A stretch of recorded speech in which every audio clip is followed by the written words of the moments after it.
Hello everyone! For today's recipe, dito ako magluluto sa table. Gagawa tayo ng shabu-shabu guys. Ito nga pala ang aking mga veggies. Ready na. Ang ating meat, of course.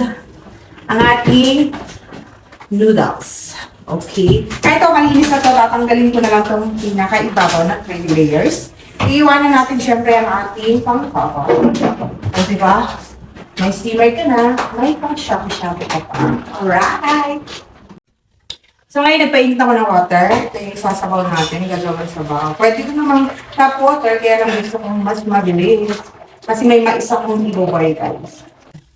So, i-start na natin. Kagandahan nito, on, mo lang, and then hot pot. Ayan, dahil mainit na yung ating water na nilagay, so nag-start na siyang mag-boil.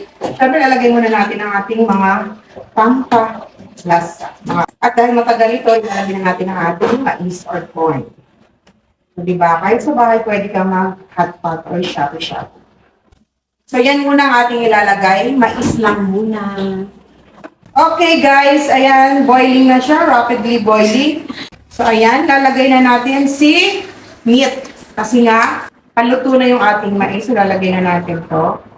Ang ganda lang nito kasi multi-function siya.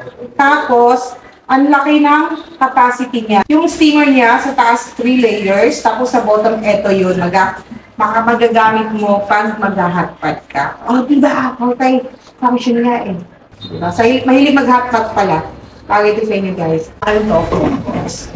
Okay, another boiling process. Okay, mag-season na tayo ng salt.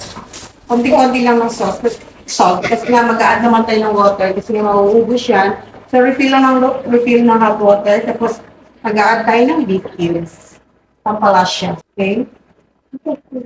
So, may ready na ako dito kasi takot siya sa typhoon na parating. So, ano na siya, ready na siya. May dala na siyang bagyet. So, ganyan. Wait lang natin maluto. Lagay na natin ang ating tofu. Yeah.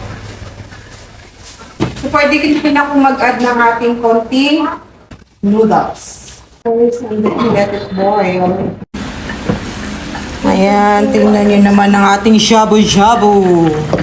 My God, it's boiling. It's rapidly boiling, guys. Luto na. So, lagyan natin sa bowl. Lagyan natin ng sabaw. Init. Add na natin ang ating gulay, guys. The best. Bapansit. Yan. Okay. Gulay in, then cover. Okay, wait natin.